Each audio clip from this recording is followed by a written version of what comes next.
जनतेसाठी कुणाशी भेटणारा आपला चॅनल सत्यमुख। इचलकरंजी हद्दीतील नगरोत्थान योजनेतून 51 कोटीची कामं चालू आहेत।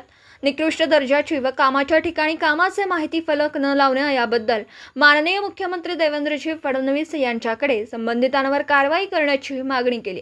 वडगाव बाजार समिती परिसरातील रस्ता बनलाय मृत्यूचा सापळा। इचलकरंजी महापालिका हद्दीतील नगरोत्थान योजनेतून 51 कोटीची कामं चालू आहेत। निकृष्ट दर्जाची व कामाच्या ठिकाणी कामाची माहिती फलक न लावण्याबद्दल माननीय मुख्यमंत्री देवेंद्रजी फडणवीस यांच्याकडे संबंधितांवर कारवाई करण्याची मागणी केली आहे।